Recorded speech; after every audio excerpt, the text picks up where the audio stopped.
Hi, it's Sky, and I'm back with another Bible video. In this Bible video, I'm going to be talking about the 7 deadly sins. So, I'm going to be giving verses that talk about the sin and why it's bad. I'm also going to be explaining what that verse means. And I'm also going to give a verse or a prayer that talks about how can you recover from the sin. You know what I'm saying? And yeah, without further ado, let's get into this video. So, the first deadly sin that we're going to be talking about is lust. And lust is a strong desire for something, and the lust I'm going to be talking about in this video that it talks about in the Bible is sexual lust. So I have 3 verses that I'm going to be sharing about lust. So yeah, and these verses are in my King James Version Bible, so if you search these verses up in your Bible, it might be worded a little differently. So yeah. But in Exodus chapter 20 verse 14 it says, "You shall not commit adultery." So if you don't know what adultery means, it's basically when you're married to a woman or a man and you cheat on them. That's basically what it means. When you cheat on your significant other with another person that's committing adultery. And the reason why this contributes back to lust is because, you know, you have that desire. You know, you have something that you want, and even if you cheat with another woman and you don't mean it, but you still have that desire, you still have that impulse to be with that specific person. You know what I'm saying?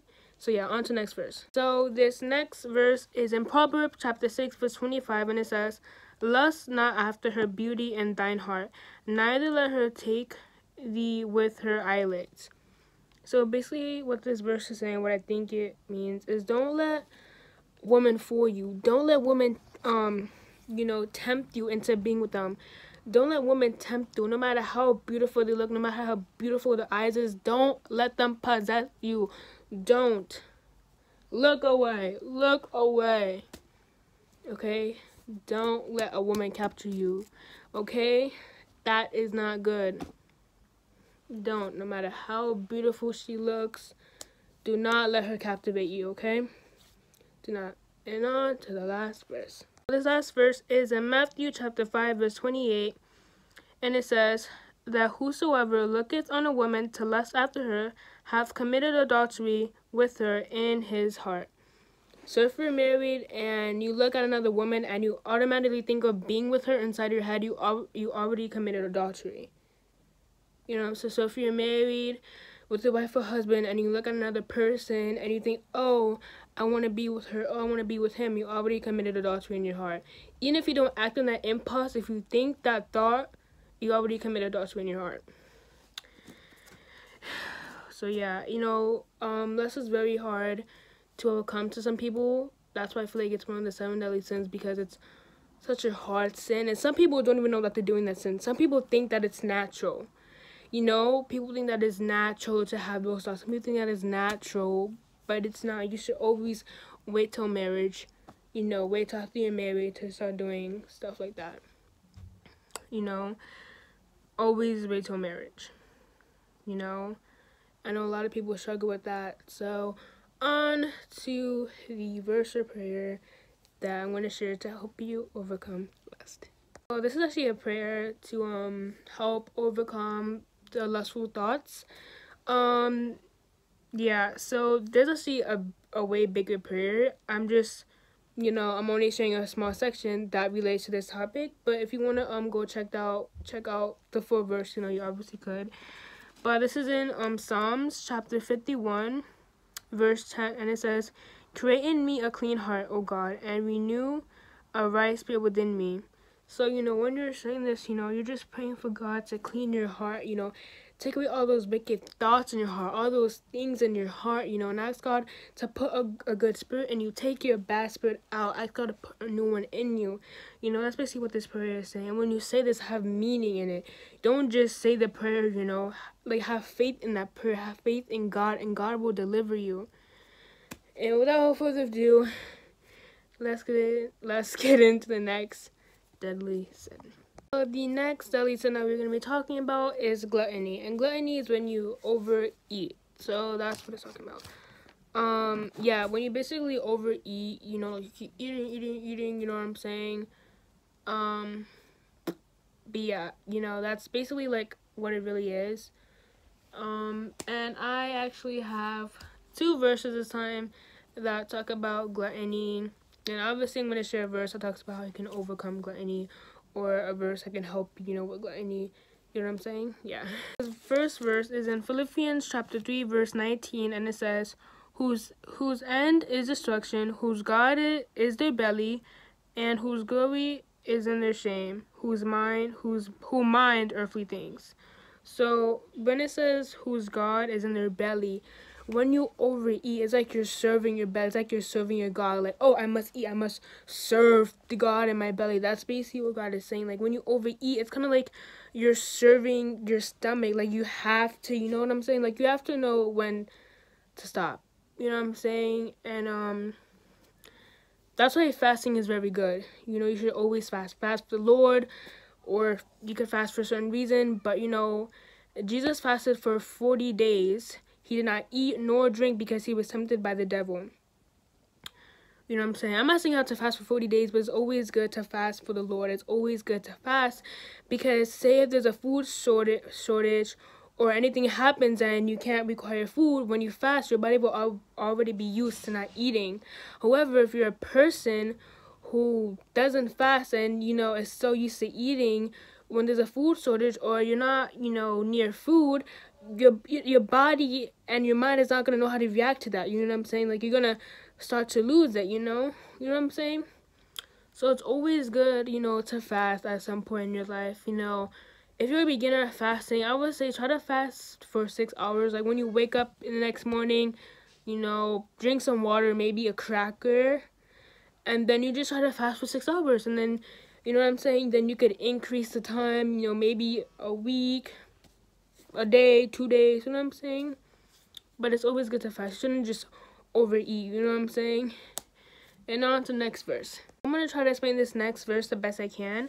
But basically in Proverbs chapter 23, verse 1 and 2, it says, when thou sittest to eat with the ruler, consider diligently what is before thee, and put a knife to thy throat if thou be a man given to appetite. So what this verse is saying is, like, when you are about to eat, when you're about to eat, or if you have an appetite, consider what is before you. Consider if you really want to eat that. Consider your choices. Don't just make an action. Consider if you want to do this. Would you rather risk your soul, risk your life over a plate of food? You know what I'm saying?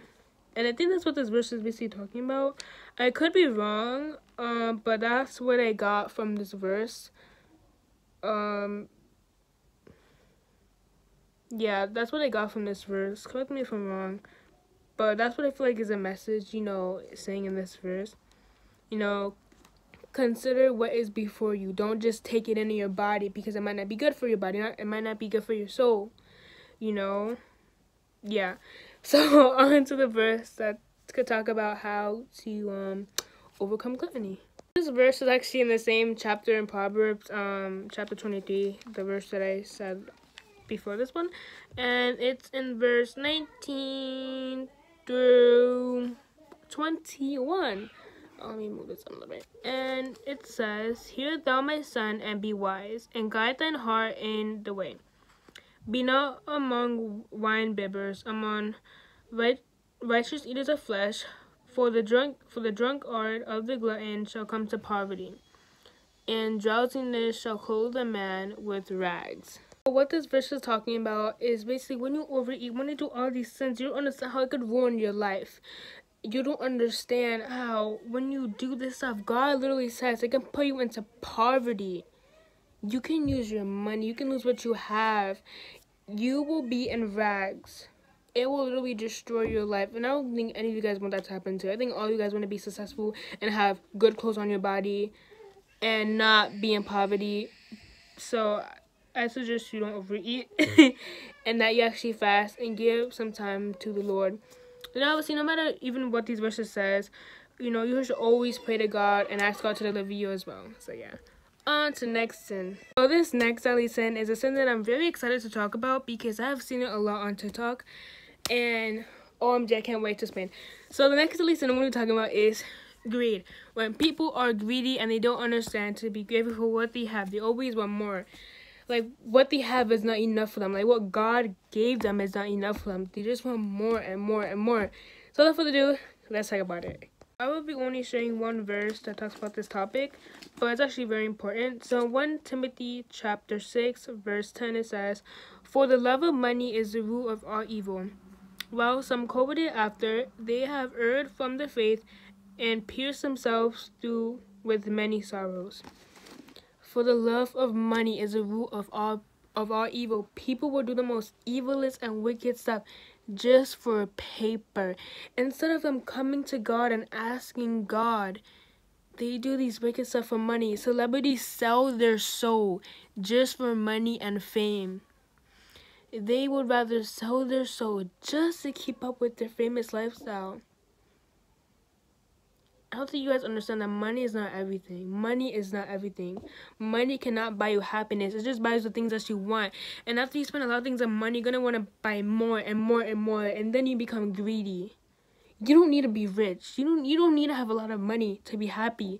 You don't need to have a lot of money. Money is a worldly thing. It's a worldly thing. That's not something that God gave you. That's of the world. If you love money more than you love God, then that's a problem. Because God has the best rewards. And money is not one of them. The best rewards comes from God, not of this world. You know what I'm saying? So you guys need to stop being greedy. You know, money is not everything. Money can lead you down. You think money can bring you up, but no, you're just going to tumble down. You are. And it says that you're gonna pierce yourself through many sorrows. So please don't be greedy. Just be grateful for what you have and be grateful for what God gave you. Because anybody will love to be in your position. Anybody. So stop wanting more and just be grateful for what you have before you don't have anything. Now on to the verse that talks about how you can overcome this. And it's a very, very important verse. So please listen up. Sorry guys if it gets dark. My ring light is currently losing battery. So I might have to go to charge it. But anyways, this is actually 1 Timothy chapter 6, verse 6 through 7, and it says, "But godliness with contentment is a great gain, for we brought nothing into this world, and it is certain we can carry nothing out." God put us on this earth with nothing. With nothing. We only came here with ourselves. So why would you rather gain the world if you're not even going to take that stuff with you to heaven or hell? Why? Why? Why would you buy all these mansions? Why would you want to have all this money if you're not even going to take that with you when you die? That stuff is going to stay on this wicked earth. You're not going to take that stuff with you. So why would you do all of this stuff on earth if it's going to just stay there? Why would you rather gain the world and lose your soul? Why? Why would you want to suffer in hell for eternity? Just for the love of money, which is, you think money is so powerful, but it's nothing. Money is nothing compared to the rewards that God can give you. Money is nothing but green paper with numbers on it. Yes, money can buy you stuff. I understand that, but it's still nothing. It's nothing compared to God's grace. It's nothing. Why would you want to lose your soul over money? That's what I don't understand. I really don't understand that. But that was it for greed. Just don't be greedy. Just be grateful for what you have. Don't risk your soul just to gain the world, just to get what you want. Don't risk your soul just for these worldly objects, because that's what Satan wants you to do. Satan wants you to be distracted by these worldly stuff. He wants you to be away from God. He wants you to think this way, but don't. Remember, God's rewards is way better than anything that this earth can give you. It's better than anything. Okay, so now on to the next lesson. Hey guys, this is Sky, and I'm actually filming this a few days later. I'm continuing where I left off. I just thought I'd tell you guys, I've been busy, but yeah, let me just, let's continue back into the video. So the next deadly sin that we'll be talking about is sloth. And you see how sloths move slowly, like they don't really move a lot, like they move in slow motion. Yeah, so basically what sloth means is when you're lazy. Like, you don't want to go anywhere, you don't want to do this and that. You know, you're just lazy. Like, you stay in bed all day on your phone, basically like that. And really, you wouldn't consider that a sin, you know? That's why it's a deadly sin, because you don't realize that it's a sin. You just think, oh, it's nothing, you know, we're all lazy, you know what I'm saying? We're all lazy. We're all lazy at some point, you know? But if you just lay in your bed all day, every day, you're basically committing sloth. So here are a few verses that talk about it. So the first verse is in 2 Thessalonians chapter 3 verse 10, and it says, "For even when we were with you, this we command you, that if any would not work, neither should he eat." So if you're too lazy to work, then you shouldn't eat. And if you don't eat, you starve. And if you starve, you die. And if you die slothful, you might not be going to a happy place. So you can't be lazy. You know, you gotta get up, you gotta work. You know, you gotta work for the things that you want. You know what I'm saying? You can't be lazy. You can't stay home all day. You can't stay home eating. You know, you gotta, come on, like, you gotta get up. You gotta get up. And it's especially hard for teenagers because, you know, at that age, you know, you don't really have to work, you know, when you are in that becoming adult stage, you know what I'm saying? You're gonna become more lazy. But yeah. So let me go to the next verse, and this is in Romans chapter 21 verse 25, and it says, "The desire of the slothful killeth him, for his hands refuse to labor." So what this verse is saying is that your hands refuse to work. You don't want to work, you know? Not because you have a condition where you can't work, but you just don't choose to. You choose to be unemployed. You choose not to work. And that's a sin, and the wages of sin are death. So you're going to find yourself in hell. You have to work. You cannot be lazy. I know that at some point in our lives, you just don't want to work anymore. You just want to stay home. You want to break, I understand. But, you know, we got to just keep it moving, you know, play some happy music, you know, go for a little jog, you know, go. I had to cut, that last bit, out, so that's why, you know, I didn't finish my sentence. But, the last verse is in Romans chapter 12, verse 11, and it says, not slothful in business, for rent and spirit serving the Lord." So what it's saying is there's no slothful in business. If you want to serve the Lord, you gotta have faith. You gotta have passion. You know what I'm saying? Have passion in God. You know, have that passion in your spirit. You know what I'm saying?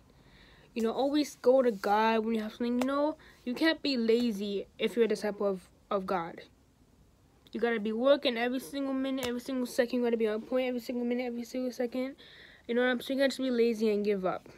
You can't. You know, that's why you pray to God. You know what I'm saying? You don't just give up and stop being lazy. No. That's not going to get you anywhere. And yeah, now on to a verse that talks about how to help with slothfulness.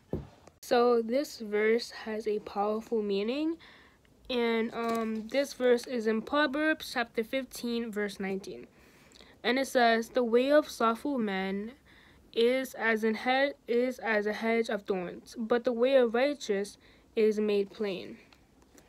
So what it's talking about, if you're slothful, you're making your life harder. Your life is gonna be like thorns, and you can't walk past thorns without getting cut every second. So your life is not gonna be easy. You're gonna be damaged. The path of life, when you're slothful, it's not gonna be easy. You're going to be getting hurt. You're going to be getting damaged. You know, you don't want to be in that path of life. Everybody wants to be successful. Nobody wants to go through pain in their life. You know, so you can't be slothful because you're not making your life better. You're making it harder for yourself in the future. However, if you're righteous, your path will be made plain. There'll be no dangers in your path. There'll be no thorns in your path. Nothing will hurt you in that path. That's why you have to be righteous and have faith in God. You know, because now your path, it's plain. You will have nothing to fear, nothing to worry about. And I'm pretty sure everybody wants that. Nobody wants to go through hard times in their life. You know, it's got to be righteous. You got to pray to God. You know what I'm saying? Always go back to God. Don't give up. Because the moment you give up, you're putting yourself in more danger. Always have faith in God. God is a person who will listen to you no matter what.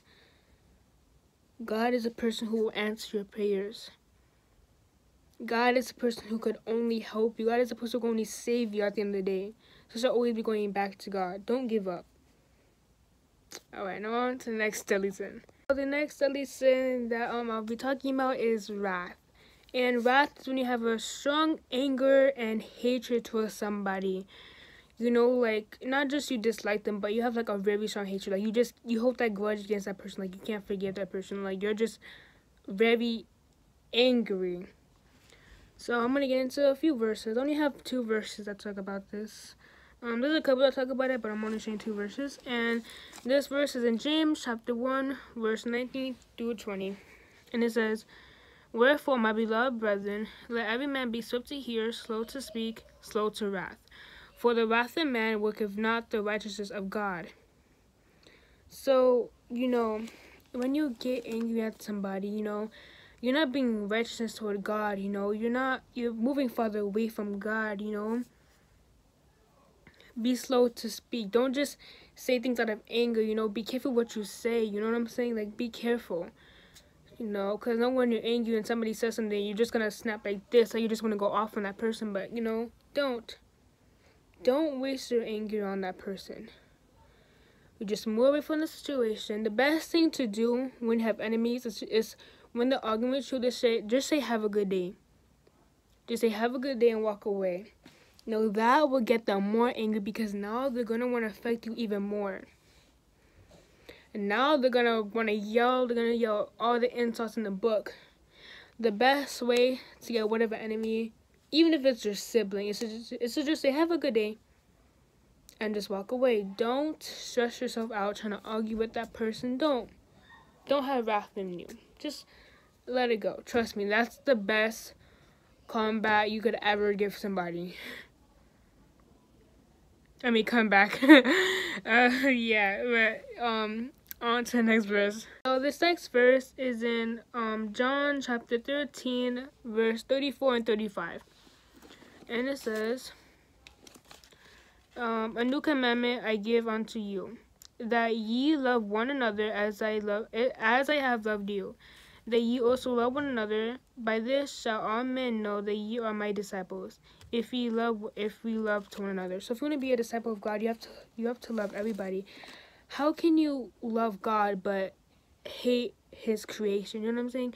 How can you love God but then you hate a person? Like, hate is a very strong word. You know, so even if you hate somebody, even if you have a grudge against somebody, just love them. Just love them. You know, just love them. Don't let that situation have, you know, impact how you feel about that person. You know, don't hold grudges. Don't hold grudges, you know. Just let the situation go. Don't hold that, you know, that thought of them. You know, just let it go. Leave the past behind you. You know, love everybody. I'm not saying you have to agree with them. You don't gotta agree with everybody, but love everybody. You know, love God's creation. You know, if you want to be a disciple of God and a follower of God, you gotta love everybody because God loves you. So if God loves you, why can't you love everybody? You know what I'm saying? You know. So yeah, this is it. You know. Now on to the verse that talks about how to help with wrath. So this verse is in Ephesians chapter 4, verse 25, and it says, "Be ye angry and sin not. Let not the sun go down upon your wrath." So you could be angry because everybody has feelings, but don't do a sin. Don't act out on your anger and do something bad. You know, at least don't sin. You know, don't try to hurt somebody, or you know, just don't try to sin. Just you know,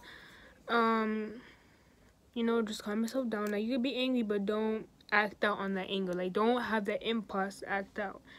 And it says, let not the sun go down upon your wrath. So don't go to bed, you know, with that anger towards somebody. Don't go to bed with that anger. You know, like, say, for example, I'm arguing with my sister, and I tell my sister, "Oh, I hate you," and I'm angry at her, and I go to bed.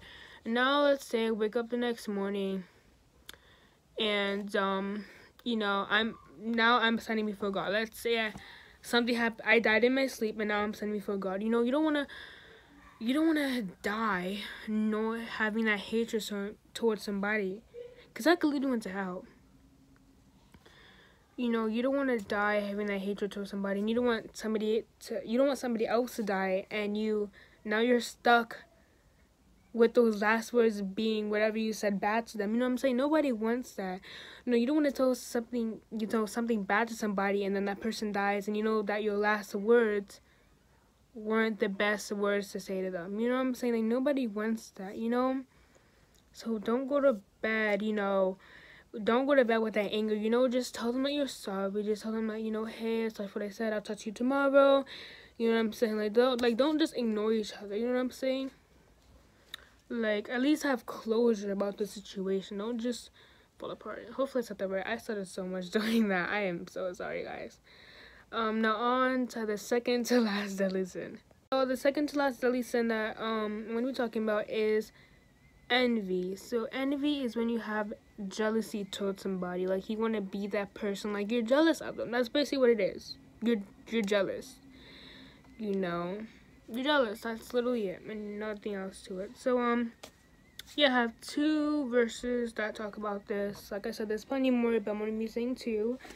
And this first verse is in James chapter 3, verse 14 and 15.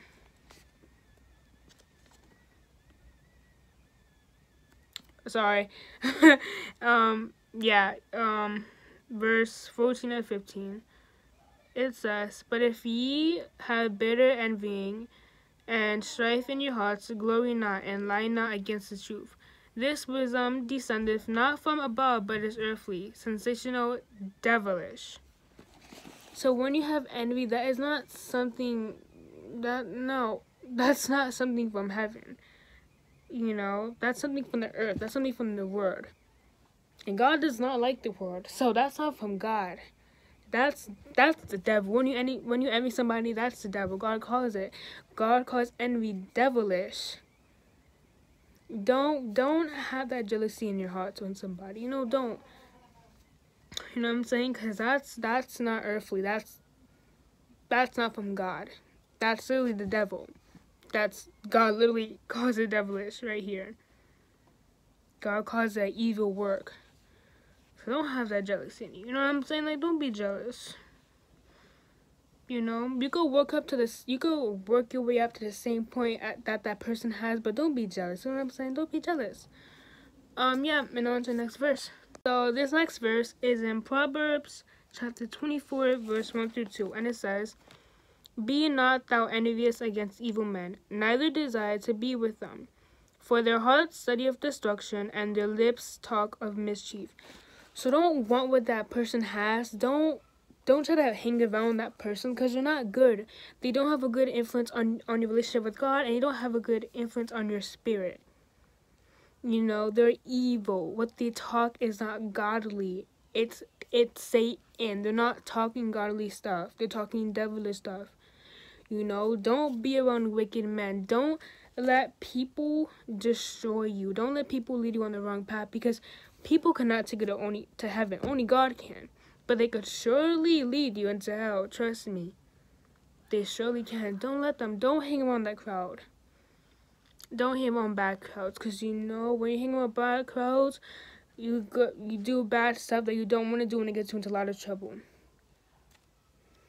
Don't hang around bad crowds. Don't. Now on to the verse that helps with envy. The verse that can help with envy is in Galatians chapter 5, verse 26, and it says, "Let us not be desirous of vainglory," which is pride, another word for pride, provoking one another, envying one another. So provoking somebody is when you intentionally want them to get angry. Like, you do it on purpose. Like, you want somebody to get angry. Like, for example, if somebody taps on you and you say stop and they keep tapping, they're provoking you. They want you to act out, so don't provoke nobody. And like it says, don't envy one another. Just don't envy. Don't be jealous. Don't try to have what people have in the world, because like I said, and I said this verse earlier, God put you on this earth with nothing, so you're going to come out of this earth with nothing. Don't try to get what everybody else has, because at the end of the day, if it's not going to help you get into heaven, if it's not good for your soul or your spirit, then don't do it. Don't do it. Don't try to gain the world if it this is your soul being put into hell. Don't. Everybody wants to go to heaven, believe it or not. Everybody wants to go to heaven. but you can't just rely on God to do all the work for you. You gotta, you gotta put in effort yourself, So yeah. So now on to the last deadly sin. So the last deadly sin that we're gonna be talking about is pride. So the pride I'm gonna be talking about here. So basically, pride is when, like, you believe that you do everything. Like like self-love. Like I can't really explain it, but the pride I'm gonna be talking about is when you believe that you do everything, that you do everything. That's basically what pride is. When you do everything, you don't think that God's doing it for you. You don't think that anybody else is helping you out. You just believe that it's all about you. Like, oh, I can do this. I do this. Like, like, for example, God wakes you up every morning. You don't wake yourself up. That's God. God decides to wake you up every single morning. God decides to wake you up to hear your alarm. A prideful person would be like, God does not wake me up. I wake myself up. That's a prideful person. They just believe that everything they do is from themselves. They have a hardened heart. And basically, pride is not good. So, I have two verses I'm going to be talking about. The first verse is in Proverbs chapter 8, verse 13, and it says, "The fear of the Lord is to hate evil, pride and arrogancy and the evil way, and the forward mouth do I hate." So forward mouth is people who basically disagree with you. Like I said, people who believe that they do everything. Like, they don't listen to what you say. They just believe that they do everything themselves, that God doesn't help them. It's just dumb. And if you fear the Lord, that means to hate evil. So you can't do something evil, but then fear the Lord. Like, you can't do sin, but then fear the Lord. Like, you can't, you can't do that. You gotta pick one another. So you just don't be prideful. God, He literally said He hates that. Don't have a prideful mouth. Just don't. That's one of the worst things you could do, because you can't be prideful, but then want to go to heaven. You can't do something evil and then expect God to let you in His kingdom. You gotta be righteous. So yeah, on to the next verse. Next verse is in the same, it's in Proverbs, and it's in chapter 16 this time, verse 5. And it says, "Everyone that is proud in heart is an abomination to the Lord. Though hand join in hand, he shall not be unpunished." Everyone that is proud in heart is an abomination to the Lord.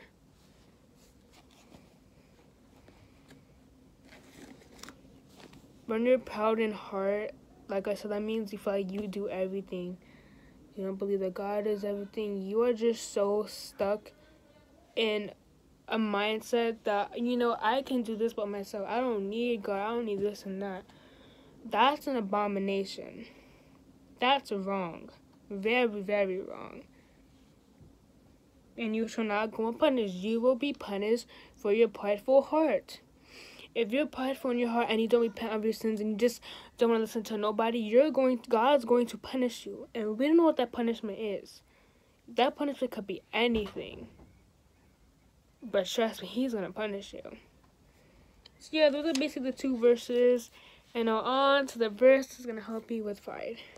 So this verse is also in Proverbs. Like, all of these verses were in Proverbs. And this is in Proverbs chapter 11, verse 2 through 3.